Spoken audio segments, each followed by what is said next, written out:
Welcome to the Blooming League of Original Podcast.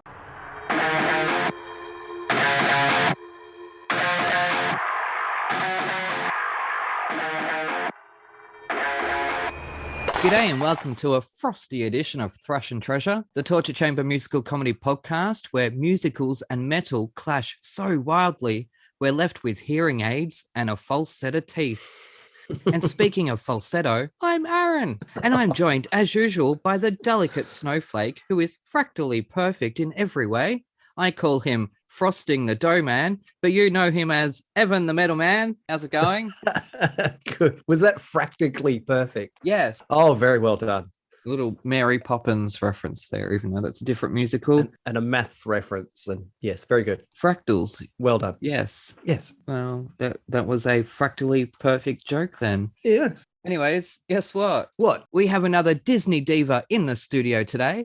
And it's like Nelly always says, it's getting cold in here, so put on some more clothes. And that's because we're heading back to Arundel to welcome this gorgeous gal to the gauntlet, who also has the distinction of being the youngest soldier to join our musical war, which is making both Evan and I feel really old. Where's that false set of teeth when we need them to sink our dentures into this blossoming career, which would no doubt make us shout Mamma Mia, just like this Shooting Stars stint in the revival tour. But while paying lip service to ABBA, she put that to good use to Kiss Me Kate for Queensland Opera, but alas, that love wasn't meant to be, almost like West Side Story, where this delightful diva delivered a multi-dimensional Maria that made critics cry, holy shark. But jumping over the sharks, she set sail for Sydney Harbour, where she ended up at the Sydney Opera House, portraying one of today's chosen musicals. And yet, it's her puppy-eyed performances as Princess Anna that's making the praise rain, dears, in the Australian production of Disney's Frozen, where she's defrosting hearts across the country and bringing with her the winter of our absolute content. So with the warmest, yet frostiest g'day, we fix her up at the studio ready to welcome the Disney princess from another mistress, who's here today to celebrate the release of her solo debut album, In the Light, which soars with her soulful self-penned track, The Light That You Are, that showcases her sensational skills and sublime subtleties. So from the darkness of our depths, we shine a spotlight on the star that she are, because she's the effervescent Courtney Monsma. Yay, welcome to the Torture Chamber. How are you going? I am just genuinely so impressed by that introduction. I feel amazing. Thank you. That was amazing. No, so if you ever get an introduction like that, send me an email and I will sue them. Okay, good. I don't think I'll be able to. I think no one can top that. That was pretty amazing. No, thank you very much. Okay, so for the listeners at home, I had gotten an email from Courtney's publicist asked if we were available last week or this week, which we had a cancellation. So I'm like, yes, praise the heavens, we are available. We need an episode 66 as soon as possible. So I said, how about the Thursday? Because that was our cancelled appointment. And the publicist, yes, awesome. Let's go with that. So I had 2 days to write that and rehearse that. And I'm glad to know that we can. That's very impressive. Thank you very much. How are you going? I'm very well, thanks. How are you? Yeah, pretty good. You're feeling better? Yes, so much better. Thank you so much for having me. I mean, I've been listening to some podcasts. I listened to Patty's. I'm a big fan of Patty, of course. Yeah. And yeah, it's so cool. Like what you do is so amazing. So it's such an honor to be on this podcast. Oh, thank you very much. Wow. But anyways, you are our youngest guest so far. So sorry. Yay. Don't be sorry. I'm that makes me feel good. Yeah, awesome. For now. Until it changes. Well, just before we get into the metal album, let's skip forward 25 years. What message do you want to leave for your future self? A message for my future self. I mean, I hope that, just continue to do what makes you happy. I think that's the most important thing, especially in the arts. It's so easy to get burdened under the stress of it all, or the want to keep going further and losing the joy. So as long as I keep that joy in no matter what I do, that's the biggest thing I would say, because, we only get to do this once. So it's like, fill it with what you want to do that makes you happy. So I would say that. And hopefully, you always want to keep on to that you have early in your career as well. So Courtney, future Courtney, 50-year-old Courtney, if you're listening to this, go look in the mirror and make sure that you are joyous in what you are doing at the moment. Yes. Hopefully relaxing by then. Hopefully I'll be sitting back by that point, but happy nonetheless. But anyway, so we're going to jump into the metal album because this week I chose the band because, as I say, we had 2 days to pull this together. And I thought, okay, well, if you're doing a show, if you don't get a chance to listen to the metal album, then hopefully there's a 50% chance you are familiar with the Foo Fighters. Are you familiar with the Foo Fighters? I am. I'm Okay. pretty shocking with music, if I'm honest with you. I'm always, listening to theater. So, but my dad loves heavy metal and he grew up doing, rock gigs that I was watching all my life. So wow. I've been surrounded by it. Oh, Nice. we probably could have gone with something a little bit more metal then, but that's okay. No, it's fine. No. We went with the Foo Fighters. Otherwise, look, they weren't going to be on our radar for this show. So Yeah, it is surprising how often you interview theatre people and they're like, no, I generally just don't listen to metal or guitar music or Yeah. even a full album at once. I heard that recently. yesterday, 2 days ago. Yeah. It is interesting though, as a performer, you're bombarded with material you have to learn, and it's always cramming this material in. So often it doesn't seem sometimes by choice. You're going, oh, this show's coming, I've got to binge this show and know what I'm doing. And but yeah, I do like, I think with my growing up and with my dad, like I was always exposed to live gigs and rock music, which was really nice. But as I've gotten older, I've been head in the books doing the theater. So Yeah. after this I'm going to listen to some more music, I think. Yeah, awesome. With the amount of work and schedule and everything, you miss that section of sort of teenage life of just feet up with the headphones in, and endless days with nothing to do. Yeah. But how cool is that? Yeah, it's like very nostalgic, but I should do it now. We've got so many streaming devices, lucky us. Tell So me about it. But no, it's funny you say that because early on in the process, I can't remember which guest it was. There was another guest that we had only 3 or 4 days to whip the episode together. The guest was rehearsing for a show, and Evan said, "Are you sure they're going to be able to listen to the metal album?" And I responded with "Artists get shit done." And he was so offended that like I was saying that us artists are so much better than you normal civilians. Yeah. Like we can do it, but you can't. And that's not what I was saying. It was that we're used to that getting a script, or we go to a drama class where it's an hour and a half or 2 hours and we get a 10-page script to learn. And by the end of that class, we're performing it for everybody in the class. Like that's what we grew up doing. So that's all I was meaning, that you throw an obstacle like that at us, we'll get shit done. And there are t-shirts that say that, like Aussies do it better and stuff. I don't see you offended by that, Evan. Anyway, we're going to move on because I'm going to read my review. Go for it. I've never... I'll get into that. Anyways. Well, I'll put it to Aaron. Have you listened to this album before? We'll find out, won't we? When I first saw the cover, I remembered I had picked the Foo Fighters, but since I've never really listened to them, they're more like the Foo Fighters. So being a Foo virgin, I instigated the Spootiffy to see what all the fuss is about, and therein lies the problem, because this is the part where I know I have to go into hiding and change my name. So this is Aaron Ware signing off, because I just didn't get it. I got the music, but I just can't seem to catch the Foo. I feel like a rebel fighter while everyone swoons for the Foo. They're super talented, sure, and there's peaks and valleys, which I like, but apart from one track, I found myself rather indifferent, much like trying Evan's bread. Monkey Wench was familiar, as that's my old drag name, and I could have sworn my hero had been used in Spider-Man 2, but turns out it's just overplayed. Although I legit always thought that was a Nickelback song. And just like Nickel, I seem to also be allergic to post-90s mainstream rock, apart from a small handful of bands, though only one comes to mind. Spam was very screamy, or enough space, apparently. They say in space nobody can hear you scream. I wish. See you was catchy as herpes. Oh, the doctor will see you now. This fun indie folkish genre allows Grohl's vocals to shine through, but at 5 minutes and too many seconds, No Way Home took the long way home.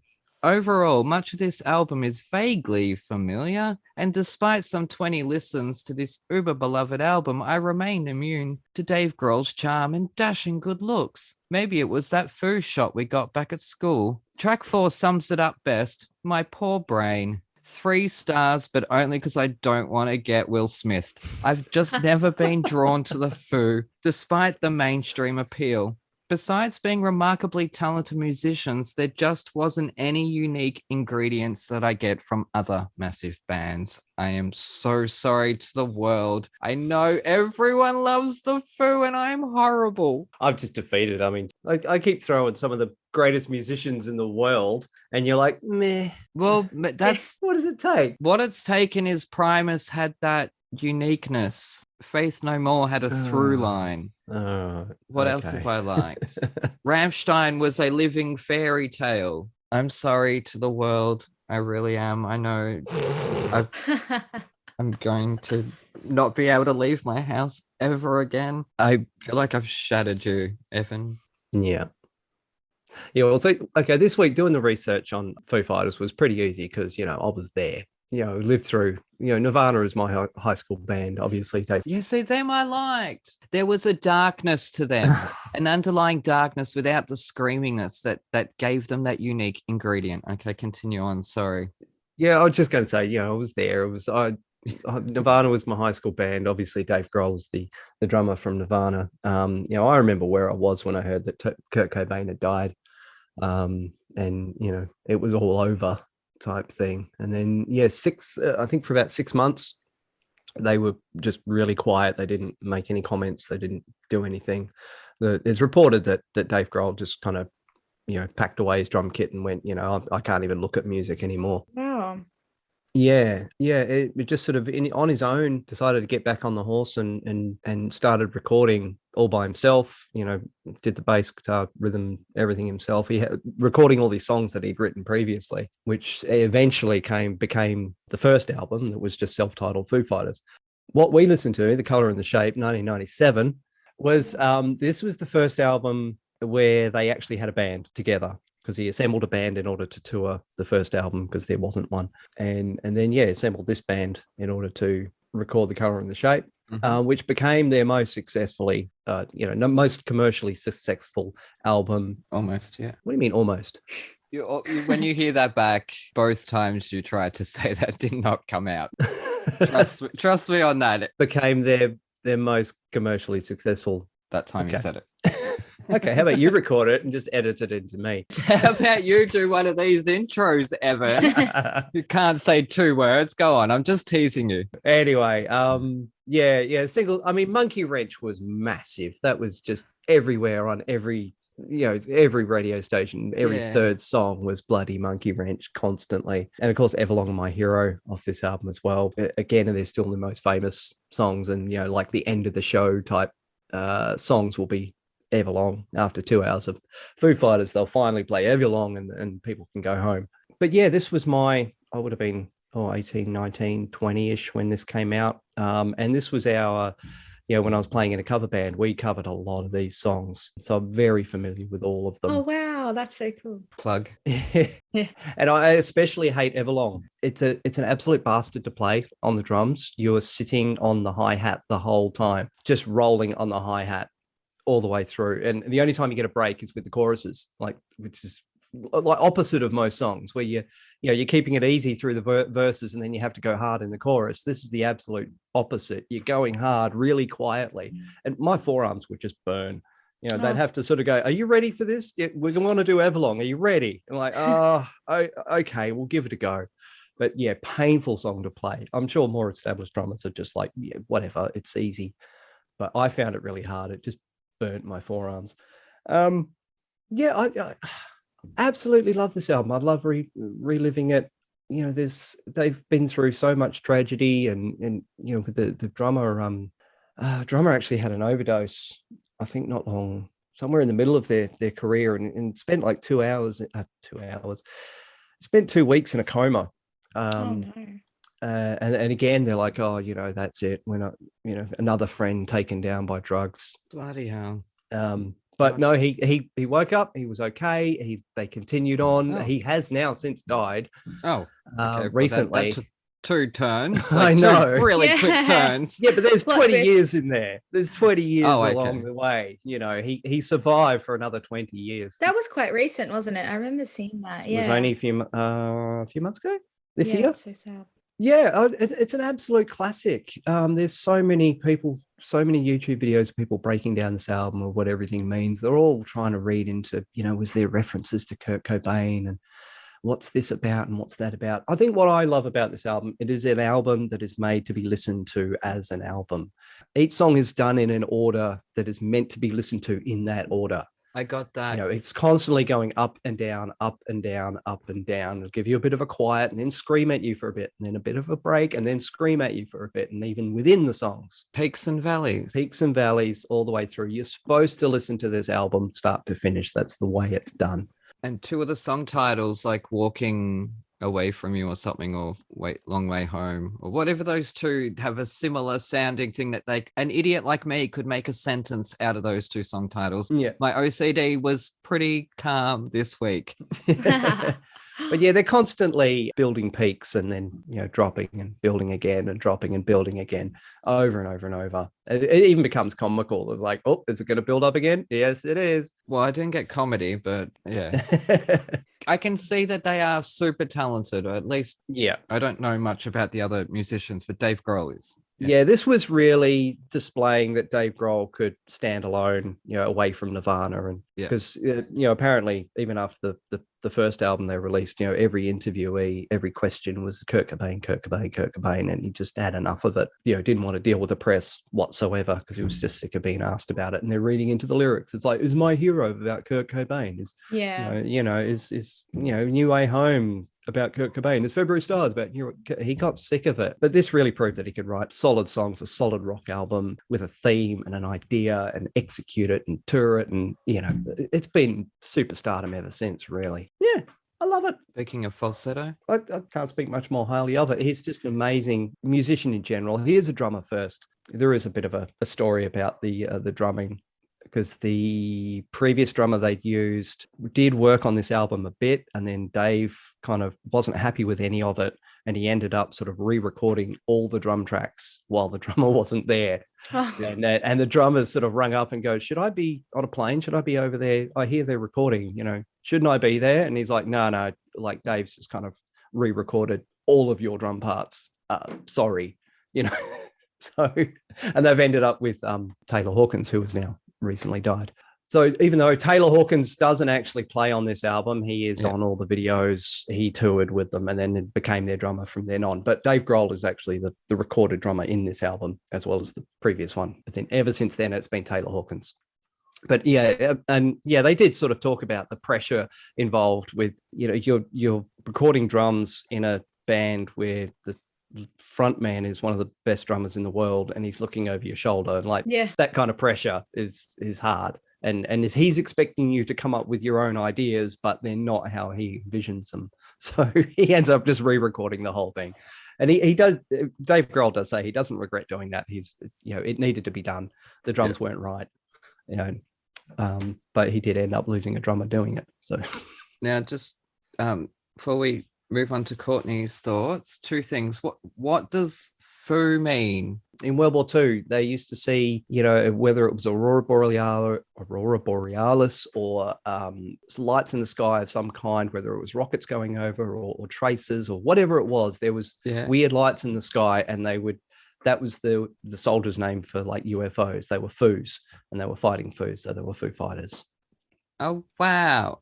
Okay, and also in 97, when this was released, I was listening to Spice Girls and All Saints. So had we done them, it'd be a different story. But I did give it a 3 stars because, as I said, I don't want to get smacked. Yeah, so anyways, Courtney. Yes. What did you think of this album? Did you like it more than I did? Look, I think I don't obviously have as much expertise in this genre. So, you know, I think it's good for the average ear, if that makes sense, you know. You know, it's like, you know, you could hear it on the radio and be like, oh, I love this. But yeah, I agree. There's a lot of like peaks and falls, I guess you would say, in it. Am I right in saying this is a Grammy award-winning album? I'm sure it is. Nominated for Best Rock Nominated. Album. I don't know if it won. No. Oh, right. I'm just making that up. I would have been 1 year old, so who am I to know? But yeah, I think for me it was very like nostalgic. I know. I'm guessing my dad was playing it when I was younger. But in saying that, I probably couldn't sing you back a song either. So it didn't quite get into my mind enough for me to sing it back. But, it is a super, super iconic, moment in time. And I've thought, like, imagine if they had a Foo Fighters musical, that would be pretty cool. Using all their songs. I know this could, be a good album for that. I always think about that, though, because I'm a theatre nerd. If they were to do a Foo Fighters the musical, I think Dave Grohl would want to act in it. I mean, he's an amazing actor and writer as well. Studio 666. Well, yeah, he's done film, and this is episode 66. He's super interested in producing his own film, and all the videos. All the video clips are all very much the brainchilds of Dave Grohl, and he wants things a certain way. He's a man of pretty much all talents. Yeah. Yeah, and you're saying he's a fantastic drummer too, obviously, as well as the singer as well. Yeah. Although he did originally start playing guitar at like 13 or something. Oh. He switched to drums because they needed a drummer. He calls himself a drummer first. Right. I guess it's kind of like, theatre, singer, actor, dancer. Which one are you first? It's like, it baffles me. It takes a certain mind to be able to be a musician in that way. I just think it's incredible. Something I wish I could do. Like, I wish I could play an instrument, but. Courtney, don't be so hard on yourself. Everybody can play the triangle. Yeah, true. As long as you have a rhythm, though. I certainly hope you've got rhythm. Goodness me. No, I do. Thank goodness for that. I can't. That's okay. But yeah, no, I really enjoyed it. I think it reminded me that I needed to explore more genres of music, and I'd love to, see this music live, and I think go to gigs again. Even like just the atmosphere that is created. It's so. I think I was actually, interestingly, reading this book, and it said that music is like jewelry to the mind. It just makes you feel a certain way on the inside, and like depending on how you're feeling, how you would, accessorize to go out. And I thought that was really interesting. It's like everyone can take something different from it, however it makes them feel, which I thought was cool. And that kind of reminded me of that a bit. It just inspired me to listen to more music. I wouldn't know what I'd rate it though.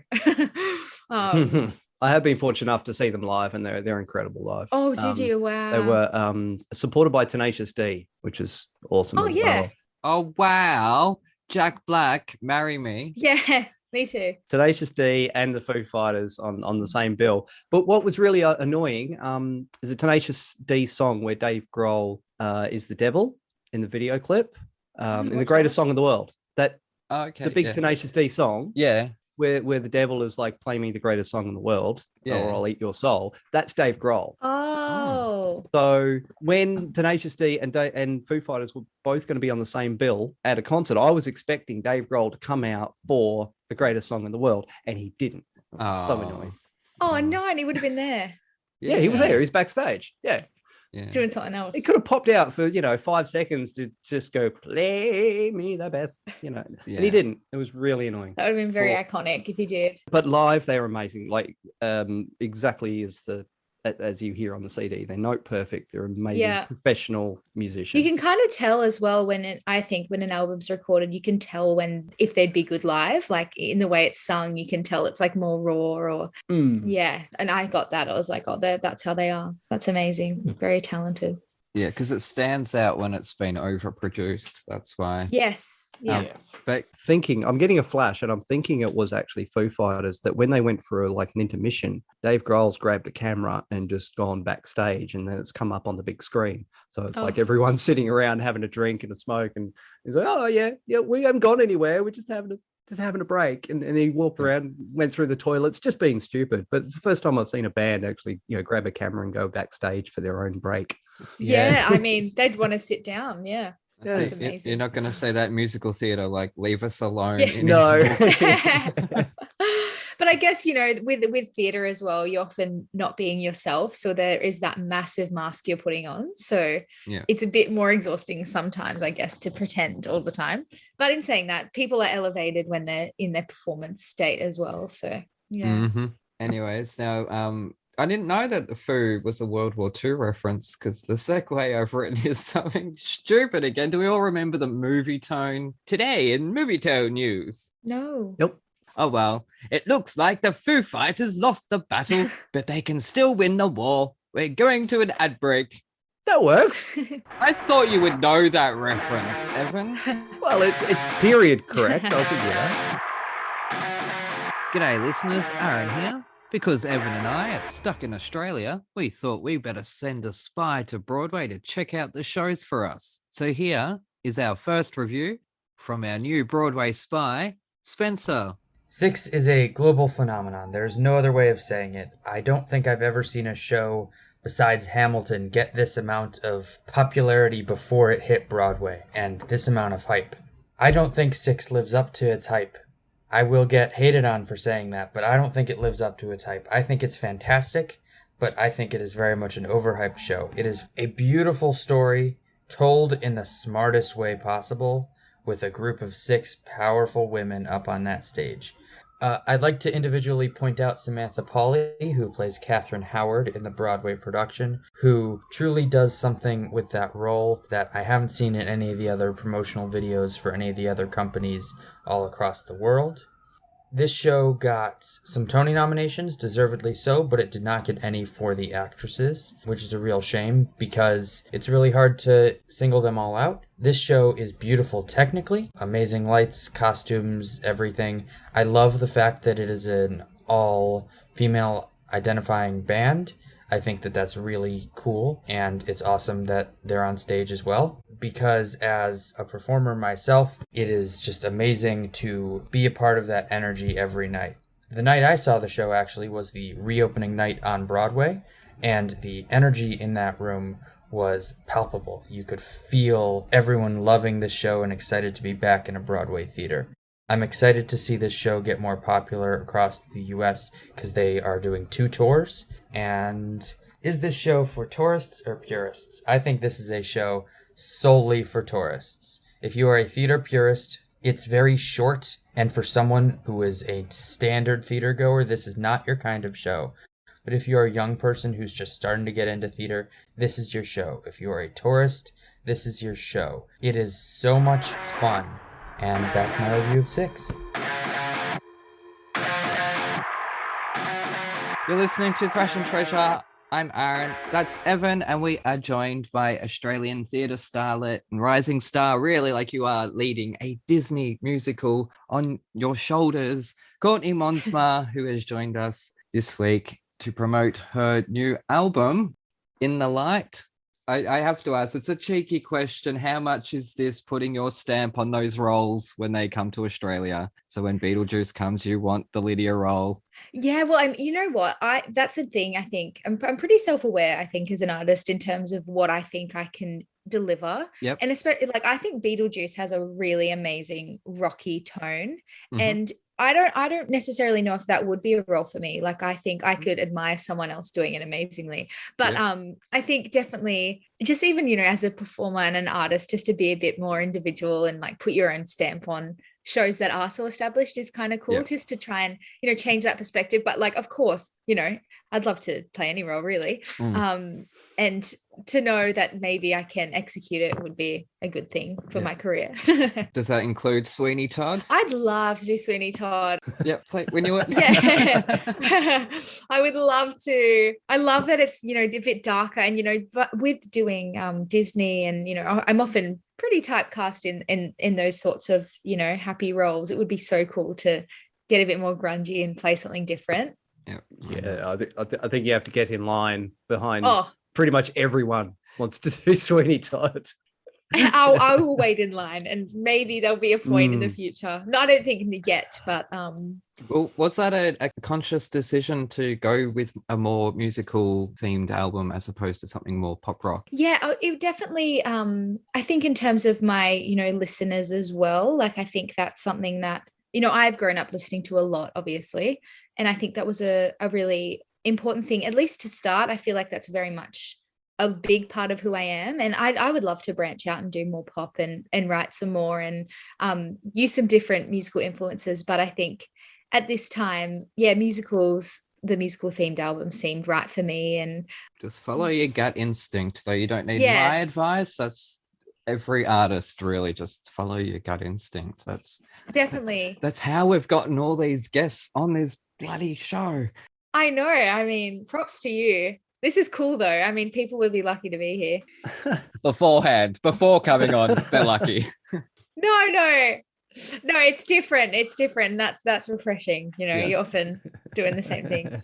But yeah, I was listening to your album and it was crossing my mind as like, this is just a list of roles you would like to do. Yeah. But certainly songs you would like to sing. More power for Yeah. that, because why not get noticed out there? How many other younger musical performers? We all have the equipment at home on your laptops to do anything you want. Yeah, Really, definitely. there's nothing stopping. We've just had 2 years, and I know that you had written your self-penned The Light That You Are whilst in lockdown. Yeah. So can you tell us a bit about the genesis of that song, as everyone's emotions and anxieties were pretty high? I'm guessing this was a cathartic outlet for you. Yeah, it definitely was. I really, to be honest, I really struggled during every lockdown, really, especially the ones where I would be stuck alone with the borders. I found that really hard.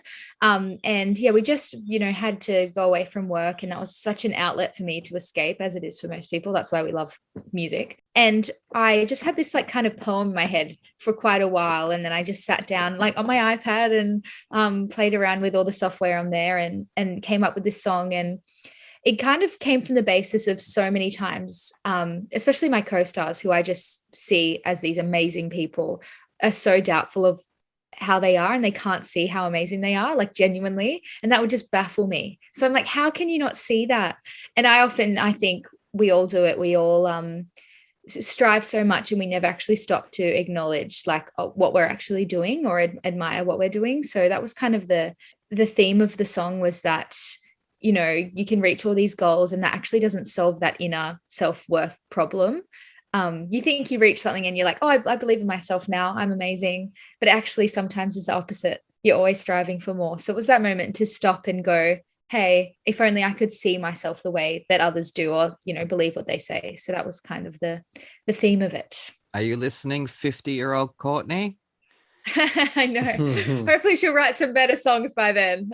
No, I think it's absolutely gorgeous. I really do. Thank you. Especially for your first song. Like, Yeah. don't be so hard on yourself. Sometimes artists just cannot see how good they are. Right. I know. No, that's the whole, never ending cycle, isn't it? And why the song is kind of ironic, because it's not a solution, but it's a hope to see one day, I guess. Yep, that's it. Now, right before COVID hit, you were doing Today's Chosen Musical. Yes. Which is 6. Yes, just nominated for, I think, 8 Tony Awards as well. Yeah, I was actually quite pleased for them. Me too. Oh, yeah, sorry. We had been listening to the because it was only like 2 days ago the Tony nominations came out, because it's very much the little show that could. It's this really tiny little show that has. So yeah. Anyways, we'll get onto that instead of me bumbling my way through any sort of segue. Evan, take the mic. Oh. Yes, you gave me 6 the musical, which of course I'd never heard of. Oh, cool! I love that. Could I just put this out there? 6. That's 6. 6. That's a perfect title. We don't need a The Musical on everything. Yeah. Like literally everything has The Musical. I saw like Dennis the Musical the other day, and I'm like, I know you're representing Disney today, so what the. I love the mug. Yes. Oh yeah, thank you very much. And I've also got the hat and the pillows. Pillow. Oh God. Yes. God. Genie. And the poster. Yeah, the Princess and the Frog poster for those at home. I noticed. Yeah. Looks good. No, I've got no Disney stuff whatsoever. Okay. No, you don't. Anyways, it's just we can just call it 6. Okay, just 6. All right. I had to listen to 6. And again, as usual, I will just chuck it on blind. I have no idea what I'm listening to. I'll just hit play. And yeah, became quickly apparent it was about Henry VIII and his 6 wives. Mm-hmm. You've got, and which then that just opens up so much freaking research. It's not funny. Yeah, It's like, it is. there's 7 characters here. I have to sort of get an idea of. I mean, I knew the basic history anyway. Apparently, well, all I knew was that Henry VIII chopped all his wives' heads off in order to marry another one, which wasn't far off. But yeah, you've got Catherine of Aragon, Anne Boleyn, Anne of Cleves, Catherine Howard, and Catherine Parr, Jane Seymour. Oh, I love Dr. Quinn. Yeah, I know. That's what I thought of. Sorry. Oh, Jane Seymour. I know that name. Was she really that old? Yeah. No, wrong Jane. Yeah, so I listened through, and I think the first thing I sent Aaron a message going, this musical asks the question, what if Henry VIII's wives were the Spice Girls? Which is kind of basically what's going on here. You've chucked all the wives together as a girl band. No. Girl band, is that the word? I don't agree. I haven't No, seen but it, it's not. I know. After Yeah. listening to it again a few more times and doing the research, like each wife has their own genre. It's a VH1 Divas Live. Yeah, they haven't just mashed them all together and called them No. the wives girls. Yeah, that's funny. That's so terrible. Go, you're trying at least. I'll give you 1 star. Yeah, I've tried. I do wish I had more time with this. I looked, I saw some clips, and it seems to be like, there's kind of zero staging. It's a concert. Is that right? No, there is staging. I think that's the thing with this show as well. Like, you listen to the soundtrack, but seeing it live makes you, I think, fall in love with it even more. Well, I know for me, but it is very, it's got some actually a really cool like commercial hip hop choreography. So there is quite a lot of staging, but it is, a small stage, and the girls are on together the whole time. So it's not like, you're running off in the wings or doing changes. It's you don't get a break the whole show, which is different. Right. Yeah. That's what I was sitting there going, can you really call this a musical? It's more it's a concert. It is a concert with a story, I guess. It's just a different way of telling the story, that's all. And then that from seeing clips, that came with my one half decent question: how uncomfortable are those costumes? Corsets, full stop, Evan. They look Corsets, really full stop. uncomfortable. They look like they're solid leather and weigh too much. Well, you know what? My favorite part of the costume was the boots we got to wear, but they're the brand LaDuca, which are just the most amazing shoe dance brand. They're the comfiest shoes you can think of. And I guess the costumes look very, structured, and they're pretty amazing, very like space-like, but it's all on the outside. Like, you've got the inside that's soft, but in saying that, you're moving around so much, and if the plastic gets your skin, it's like which was a thing. How cinched are you girls? Not much at all. Okay, that's all right, because you got to sing. Yeah, exactly. And dance. Yeah, it's not cinched, luckily. It's actually, I think it's a bit of an illusion with the way it's shaped, which is awesome. Because I was thinking the same thing. I was like, how can I do that? And dance at the same time. Yeah, they look really bulky and unmovable. And they could have been terrible. And you could have had a nightmare of a time every show, because I can't move in this thing. Yeah. Exactly. But luckily, like, genuinely not, which is awesome. I know that all the girls are different costumes, but yeah, true. And different body shapes and stuff. So that's kind of the good thing about the show too. It is very, very diverse, very inclusive. There's no archetype for any role. It's based on what you bring, which is cool. Yeah, no, so I got more of a VH1 Divas Live vibe from it, but I haven't seen it live. To be honest, Courtney, screaming crowds in the theater drive me nuts. It's that. I know. Yeah. So even when it comes to Melbourne, I don't know if I would see it, because I would be sitting there going, I paid $150 something to see this. Shut up. Yeah. Like, I wouldn't do it, but I'd be thinking it in my head, and I'd be so distracted by telling these fans who have seen it 20 times already, sit down. Yeah. But that's me. Don't hate me for that, kids listening to this. No, everyone's different. That's it. It is a very immersive experience in terms of the comedy as well.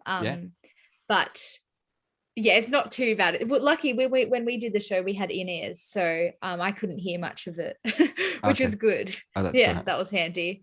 Yeah. And did you do it at the Sydney Opera House?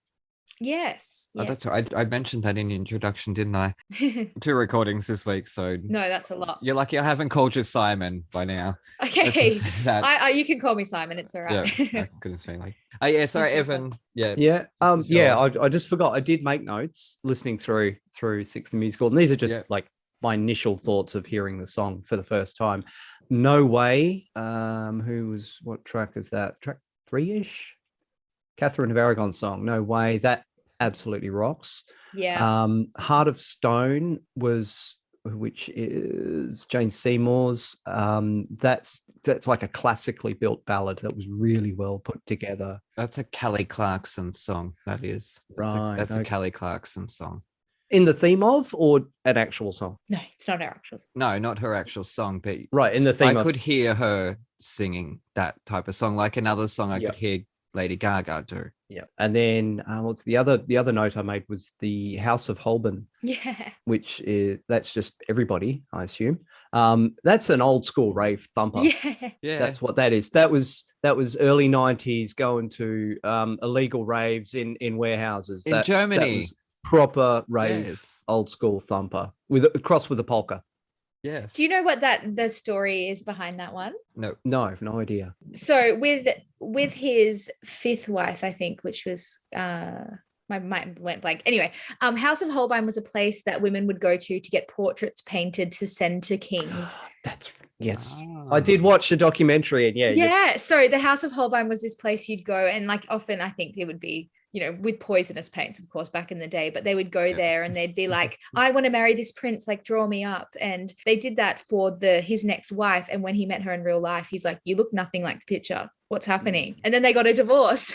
Oh, I have an issue with that. Yeah, right. So it's I was a place that all these women would go to get but it's done in like a rave way, which I thought was super clever. Yeah. And well, apparently from the research I did is that may or may not be historically accurate. Yeah. Because the only references of Henry sort of going, she looks nothing like her picture, was after his death. So oh wow, that's interesting. Don't actually know if that's something he said or was his opinion of. There's no actual writings of that specific occurrence, but who knows? She definitely lucked out, that queen, compared to the others. Yeah. It was possibly just a spiteful thing after the fact of like, oh, she was ugly anyway, which could have been a lie for sure. That's interesting. That's so interesting. Because he's the king. He's Henry VIII. If she turned up and he went, oh God, you're nothing like your picture, send her back. He could have. Yeah. He didn't have to marry her. So I just want to throw in there, is that an option for these assholes on Grindr and Scruff who keep putting 25, 30-year-old photos on their profiles? Anyway, sorry, I just wanted to lament. It's all right for her to sing whatever she's saying. Sorry. Triggered. Go. No, it's in the same. I think I heard as well with this queen, often Henry would pretend he was like a normal person and surprise his new wife in case there was like an instant love connection and he would do that. He did that to her, and apparently she was like, what are you doing? And wasn't affected at all, and he got very offended by that and was like, what do you mean? And then anyway, as you do when you're the king. But in saying that, it's history, it's so far back, who knows? Yeah. I mean, there are good chunks that are, well documented, and there's bits and pieces in the story. I mean, we like how in 6 they're trying to elaborate more on, they're not just Henry's wives who he offed. There was more to them, and I didn't even realize one, survived Henry at least by another sort of 10 years. Yeah. He didn't get them all. No. He created a few laws to get rid of some, which is crazy. Yeah, it's all, I'm surprised how much about religion it is. Yeah. I just figured it was him being picky, but it's all about religion, and the majority of the country either being Protestant or Catholic or Roman Catholic or, oh God, I don't buy into religion, so it's all a big mess, really. I'm the same. Yeah. I'm still waiting for someone to try to legalize atheism. It's not legal to be atheist? What are you on about? Sorry, to prohibit atheism. At the moment, with like the whole thing in America, I'm waiting for someone to stand up and try to propose a bill to ban atheism. That's what I meant to say. Oh, right. That'd pass too. Yeah, possibly. The current. Of course it will. That'd be the easiest one. What a world. But I found this was really different in terms of musicals. It was just so different than anything else. It was a different idea. It's a different execution. Again, I'm not even sure if you could call it a musical, not in the traditional sense of having scene changes and I don't know this. It's it's a concert. It's a show. More than a musical. Yeah, it's really cool. It takes a couple of listens to sort of pick out the different influences of the Beyoncés to the Alicia Keys to the Rihanna's, and I'm not hugely familiar with a lot of those, but you can hear the different styles. It's like, oh, that sounds like someone I've heard. Yeah. I can't pick an Adele song just by listening to it. That's where we're different. I'll know I know that song and I know that voice. I can, because Adele songs are like Dementors. They make everything turn ice cold. Yeah. She's powerful. I'm going to hell already, so I'm allowed to say stuff like that. Okay, so I just want to throw in my thoughts here because I kind of really liked this. I vaguely remember checking it out when it first dropped. Like, I guess I was expecting something more classical and I got something more pop and I was like, oh, okay, no. God, I'm getting old. But anyways, so listening to this over and over again, I kind of really like the songs in it. This is how to do a jukebox musical. Write original songs that are pop songs or pop rock songs or hip hop songs and work that with your story because you're writing those songs to the story. This is what we should be getting more of. Yes, okay. I did. I really enjoyed this. Would I see it? I'm not sure because of the crowds. I'd like to direct it and then not have to watch it with crowds. That'd be good. Sure. Well, I mean, it's like I said, it's technically a concert. You need the crowd. Yeah, I know, and that's the thing. So as an old curmudgeon, I really like this show. I like the music and I like the idea behind it, but I'm so torn morally. Like, stay away from that. Like live, which is a shame because this is what you're doing to people. You screaming audiences out there. But then again, that is how the show is still going because of the audience. I know. So I choose to sit it out. So just catching you up, Courtney. This is purely an error. Yeah, this is me. This is all on me. I am purely the worst person in the world, apparently. No, everyone's different. And as I've kept saying, without an audience, you don't have a show. Yeah. I don't need to hear the audience unnecessarily. Unless they're, being prompted to shout back and stuff like that. But look, it's getting young girls into the theater, which is where I know I'm an asshole for these opinions because it is getting not just young girls, younger people into the show. And you say there is that representation that you're talking about the actually the language and the younger appeal. That was one of the things that was sort of turning me off was when they were using phrases like, like totes, totes taking a selfie to swipe right type stuff. Like that's going to date. That will, yes. That is not going to last. Another 10 years, they're like, what? People used to say totes? Yeah. That is interesting with slang as well. Even when I did the show in 2020, when that was, more of a slang for us, then it's interesting how, but you also grow older and the fan base grows older too, and it changes over. So, but it is interesting how things like that date. And I hear these phrases of, sort of what I would call TikTok phrases. And I'm just like, oh, don't just, I know that's the audience and that's what the show is, but I'm too old for that crap. Just wait till we do Be More Chill. Yeah, no, I did actually really like it. It's really clever. I like it when people do songs in the theme of, although the licensing would have been horrendous. You could have done a bit of Beyonce and a bit of Rihanna and a bit of Adele. Yeah, true. Wouldn't have a curmudgeon like me actually enjoying it. So you're saying you like it, the fact that they're original songs in the theme of. Yeah, they're so clever. Yeah, and I would put at least one of them on a playlist, like a non-musical playlist, because they do read like pop songs or pop rock songs. Yeah. I like the ballad. Yeah, like I said, House of Holborn made me laugh. I was just like, this is a classic 90s rave song. Yeah. It was brilliant, spot on. German House, yeah. And the ballad I didn't hate. It's beautiful. I love the ballad. I don't.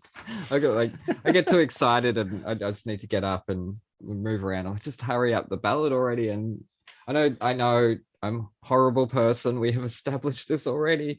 But I liked this ballad. I thought it was nice. As I said, there's only one issue I had was being triggered by her disregard for catfishing.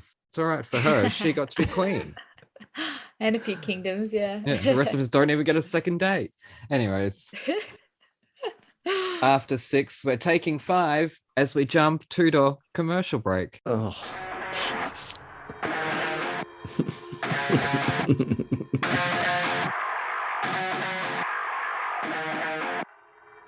G'day listeners, Aaron here. While you're topping up your coffees, did you know that you can support our show and go on a fantastically scary adventure at the same time? Go to www.thetonistonTales.com/bookstore to grab your copy of The Toniston Tales, a darkly funny Aussie trilogy about a young boy who rescues injured animals in his spare time and the roller coaster ride he's taken on by a literal fish out of water. Written by me, the village idiot of Thrash and Treasure, you'll come to love Toniston Turnbull and the dozens of wacky characters that he meets along the way. And here is a sneak peek. After barely 3 hours of light sleep, Toniston Turnbull slowly opens his eyes, his body feeling heavier than it ever has before. Not from extra weight, from tiredness and stress. Polly sighs in the shadows behind him, the flame of the nearest barbed wire tiki torch tower having died down, but not out, while Toniston napped. "Are you awake?" Toniston whispers. "Oh, how can I sleep in this place?" Polly moans, turning onto her side and facing Toniston, who stays on his back, imagining obscure animal-esque shapes in the rusted tin roof above them, shadows faintly formed by the nearest dying torches. "We need to work out a way to get out of here," Toniston states the obvious. He whispers despite the fact the nearest shacks to their own are several meters away and the occupants presumably asleep as most prisoners seem to be. "How? There's no fence to squeeze through or even climb," Polly replies, sitting up in bed and then stretching out her sore arms. The hairs stand on end from the slight chill in the air. "I don't know, but I think the whole fighting thing is a distraction." "You mean to distract the other prisoners when new ones arrive?" "No, I think that was just bad timing. Didn't you notice?" Toniston goes on to explain his theory. "That fight happened, everybody gathered around. I didn't see one person who wasn't watching, and then when I vomited, the only gate in this place closed shut." "What are you trying to say?" "I think something happened when everyone's back was turned." "Like what?" whispers Polly, her voice breaking up in fear. "I don't know. That's what we've got to find out." Toniston's brain starts working overtime, but it's strange that nobody seems to want to leave. They seem almost happy. Definitely content. So, when's the next one of those stupid beatdowns? Toniston can't help but think Polly looks tough, almost evil in the shadows as she asks. "I don't know," Toniston begins.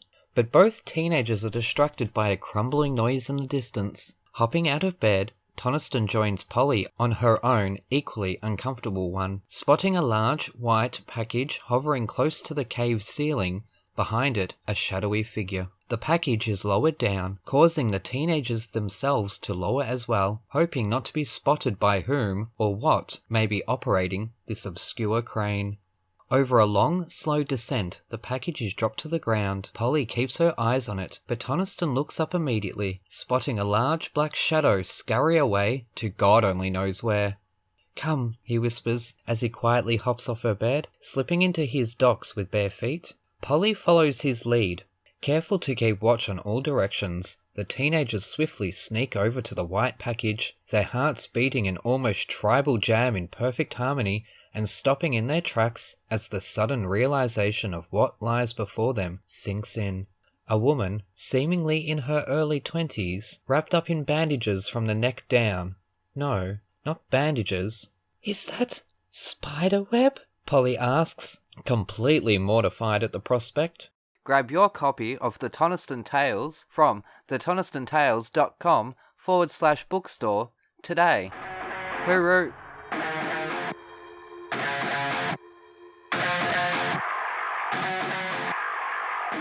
Anyways, we're back with Thrash and Treasure. I'm Aaron. Mm-hmm. That's Evan, and we are joined by stage and recording artist Courtney Monsma, who is, as we established, our youngest torture victim in our torture chamber as she promotes her new album, In the Light. Now, as your own light grows brighter and fame becomes more predominant, what worries you the most? A lot with that. It really does. Yeah. I've always loved performing and telling a story, and I think that's why I love it so much. And I think as you become more in the spotlight, I think it's more susceptible to be criticized / there's the personal element too. A lot of the time I'm playing characters, so I can remove myself technically. And it does scare me a little bit depending where my career goes to in that sense. I love my normal life with the performing as well. So, but it also is exciting. And I think art is there to be criticized in a weird way too. I'm never opposed to people criticizing what I do because everyone has a different opinion and that's fine. Yep. But yeah, I think it makes me nervous. I think with performing and careers, you just don't know what path it will take as well.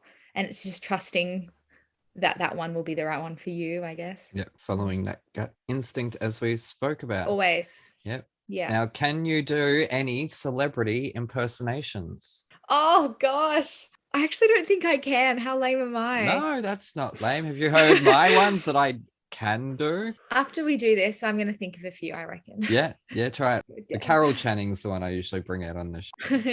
Oh God. Quite often I will just talk like Carol Channing for no reason, but if you can do it, why not? No, I can do it in quotation marks. Let's just be very clear about that. As in I cannot. But anyways, in Australia, especially speaking of skills and talents, it's important to have extra skills. So is there any other creative areas that you have a keen interest in? Because we know that you don't play an instrument. Yeah. Yeah, no, I don't play an instrument.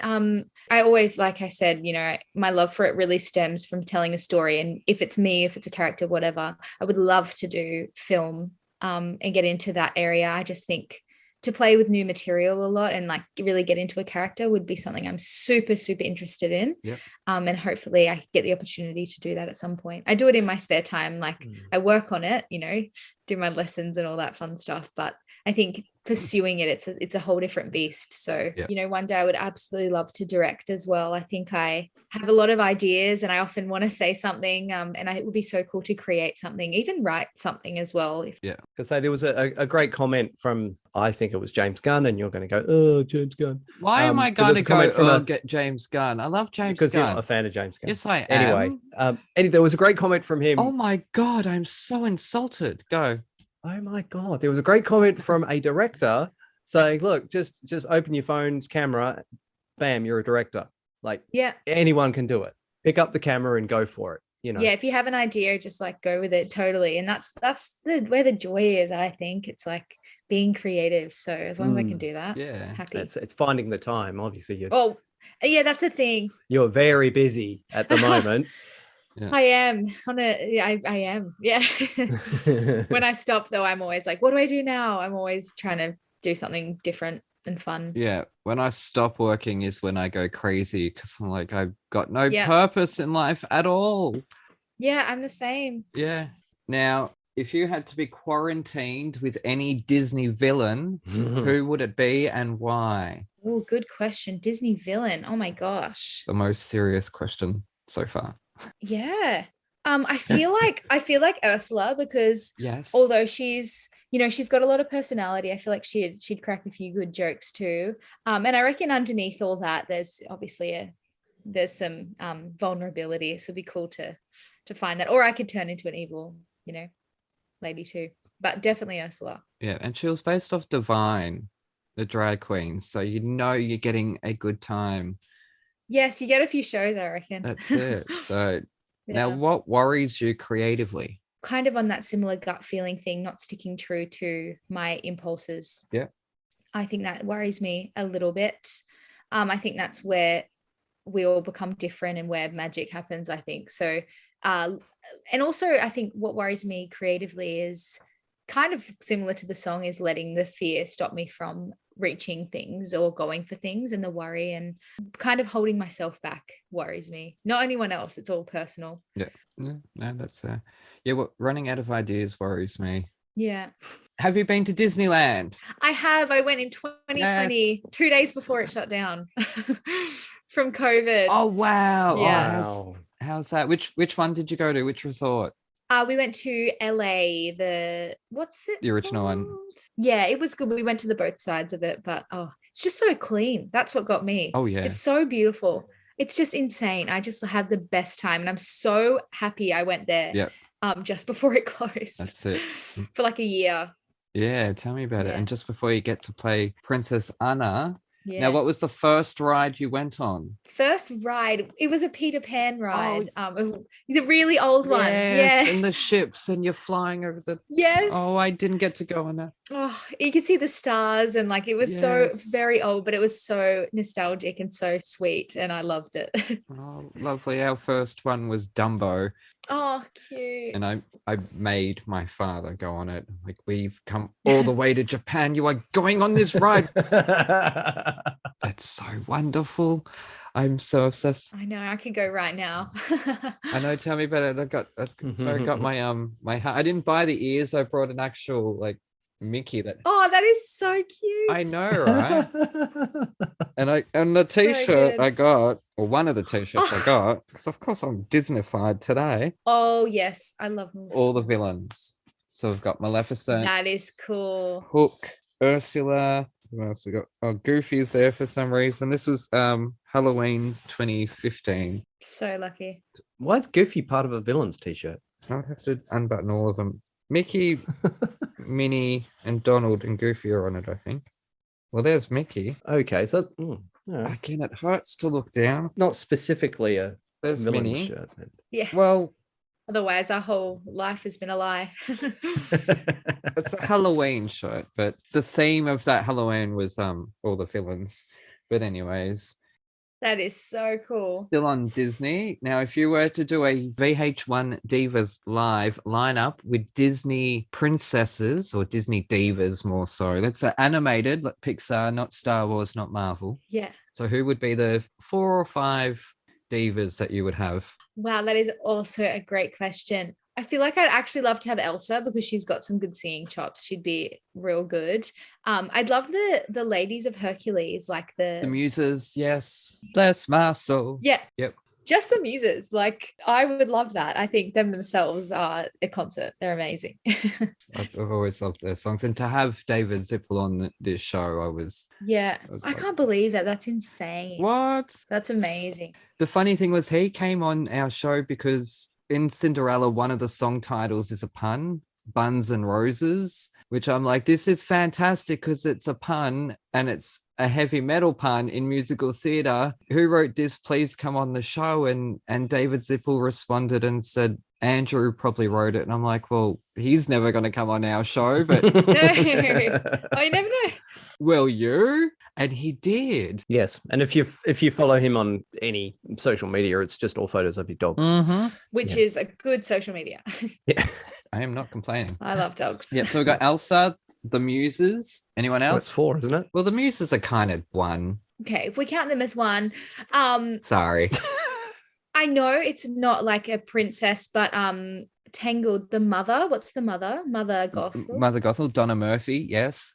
Yes, she would be good. Maybe Princess Tiana too. She's amazing. And she's also in the poster in the background. So Yes, that's true. Annie Kanoni Rose, and also a Broadway diva. yes. In my research, I saw you were doing obviously one of my favorite songs from Frozen, "Love's an Open Door." Yes. I saw you doing it on like one of the breakfast shows. I think it was 7, something like that. Why do they insist making you sing while upside down on a prince's back? Like, is the choreography in that similar to the show? That was the show's choreography. Yes, it is. I'm upside down. I'm on his shoulder, on my stomach. Yeah. In a corset, by the way. When I first learnt that, I just was like, you have to be kidding me. This is so hard. But, you get used to it. And me and Tom, who plays Hans, really have drilled it in. But yeah, it's every time I'm like, it's exhausting. Yeah. I saw you do it. And I was like, oh, come on. Yeah. Why do you, it's like what was it? The hayride in Young Frankenstein. She's bouncing Yes. upside down on a cart while still singing perfectly. I mean, why do you keep Yeah. making your singers do these kind of things? It's such a challenge. They have to backflip and Yeah. hit high notes all at the same time. That's Definitely. ridiculous. The good thing though with comedy, I think, as well, is, you know, there's room for forgiveness in terms of that. It's about the story. So, you know, if you have a little whoop, it's like, haha. Be different if it was a serious ballad where you're doing a cartwheel, you know. Yeah. So he hasn't dropped you yet then. No, look, one time I think I was just so tired. I just laid on the ground, but that was in rehearsals. But just, you know, the dress is so heavy. But no, he has not dropped me. He's a wonderful partner. Oh, thank God for that. Yeah, there's some dangerous things going on there. Yeah, a lot of it. Those are, because you are, this is Disney money. When you're wearing those costumes, do they feel like you are wearing Disney money? They are heavy. They are real. It's insane. You know, all of it, the petticoats, like I said, even, you know, I wasn't corseted in 6, but in Frozen, I'm wearing a corset for the whole of Act 1. Oh, you are. Yeah. So it kind of cool. helps me support my singing, but it, you know, it feels so like authentic to the period. And but sometimes you're like, oh, I just don't let me, I don't want to wear it. But the dresses are just so beautiful. And they spin how they would feel. It's like a dream. Yeah. Hurts you back though sometimes.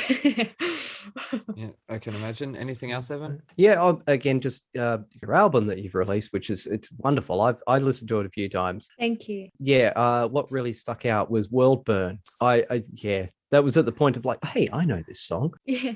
Because we'd only recently done Mean Girls, but I could really hear the Regina in that. I could hear you just, I don't know, slinking down the hallway. That was, Oh, thank you. You could hear it in the voice. You really did capture it in World Burn. I love that one. I love that. Thank you. I appreciate that. And also, I'm sure you would probably like the orchestration too, with like, you know, we obviously had live musicians for the album, and just them rocking out like the guitar. And I think they added strings, which isn't in the original, which has added this like eerie element to it. But, oh, you know, I grew up with Mean Girls, so it's an absolute fave. Well, the only other note I made was that I really like the key change in Dead Mum. Now, obviously, that's, you know, part of the song, but yeah, it just sort of, when it happens, so like, oh, that was clever. That was good. Yeah, it's such an interesting key change as well, that when you're singing it, you're like, is this right? No, it's right. But it works for the song, and it breaks your brain for a second, and you just go, oh, that was clever. Yeah, I agree, because I'm always like, did I do that right? But I'm glad. Because I didn't get to see Frozen, unfortunately. I know Evan's going to hopefully see it when it comes to Perth, but oh, yay. I'm hoping you come back to Melbourne. That's what I'm, fingers crossed, because obviously COVID had so I would really like to see it. But Let It Go, does she finish in the live version? Does she finish on a big note, or is that Yes? Oh, really?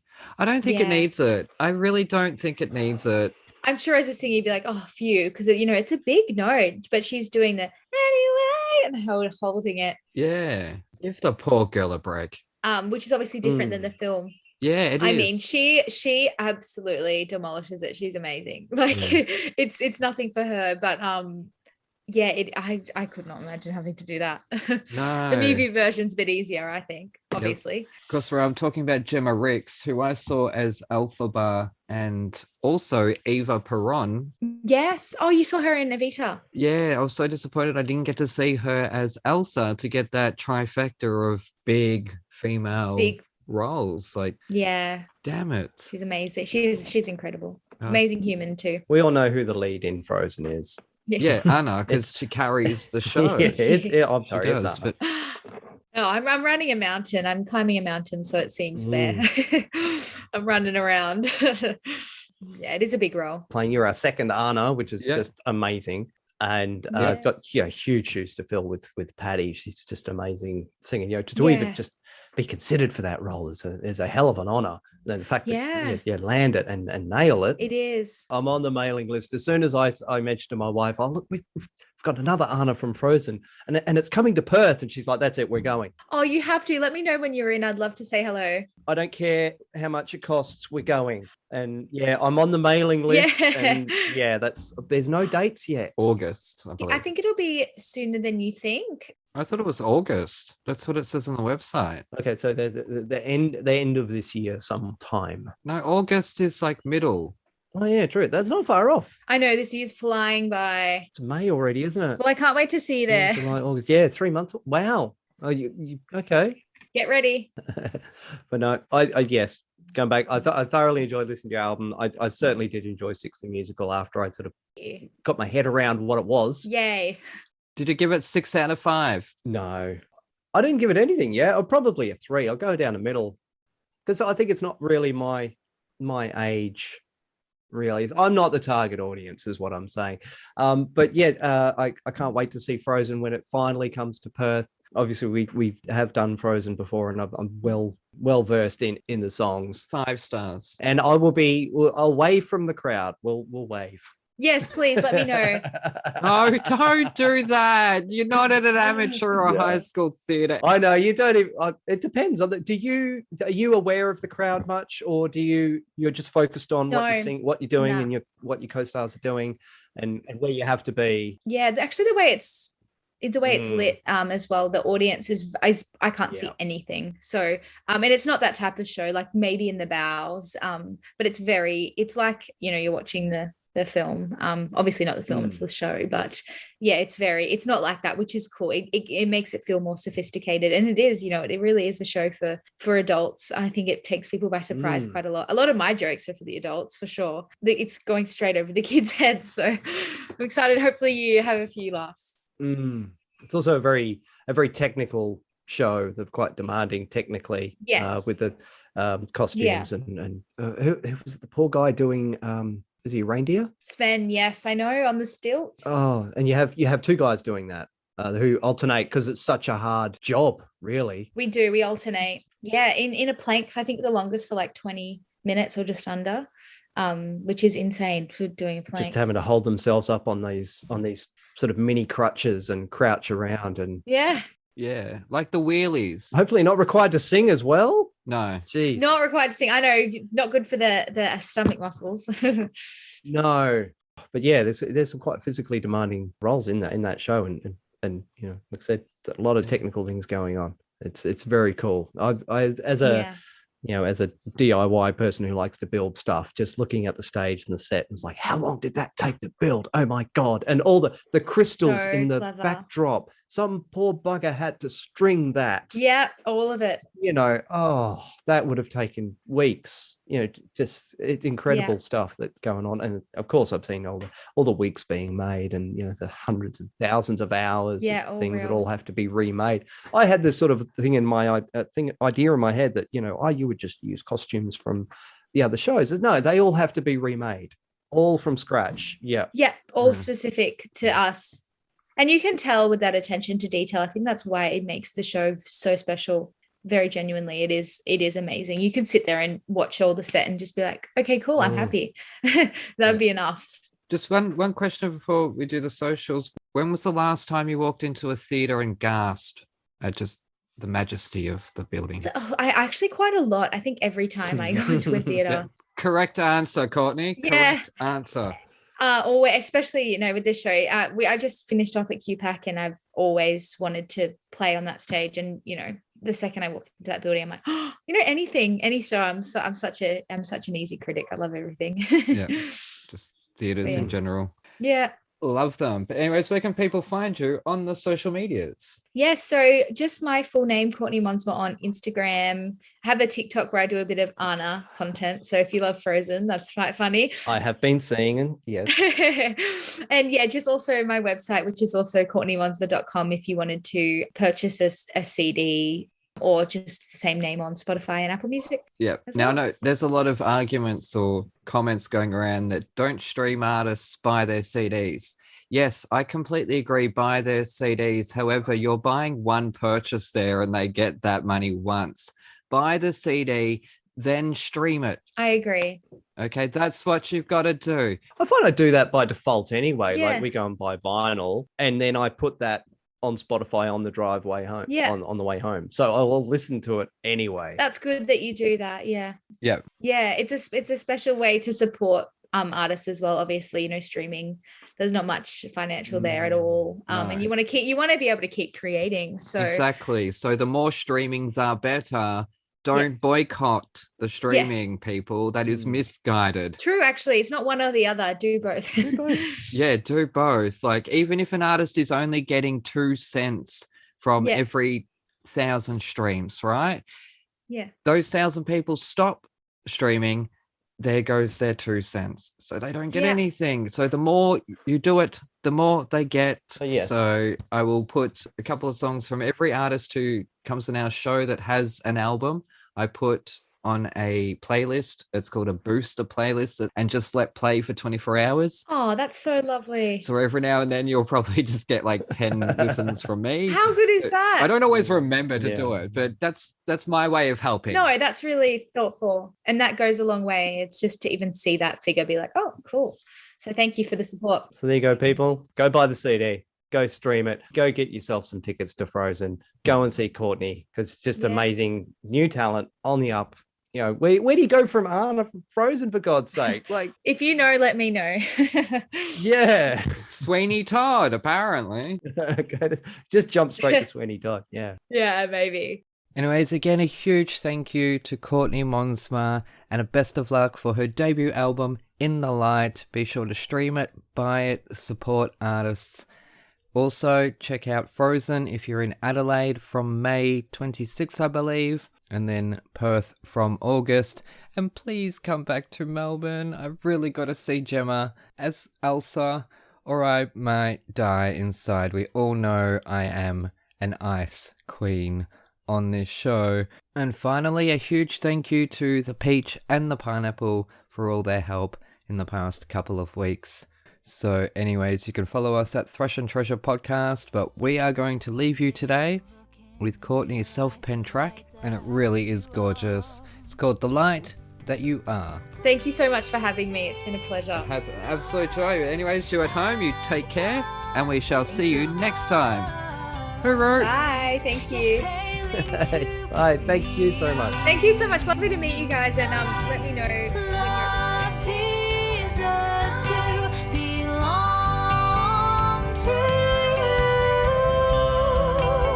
Yet harder to achieve. Performing at prime, concepts of time blur from real and fake. Illusion device, stages precise. How much can you take? There's stars in the sky, and then on the stage there is a star. One day you look in and realize the light that you are. And one day you look in and realize the light that you are.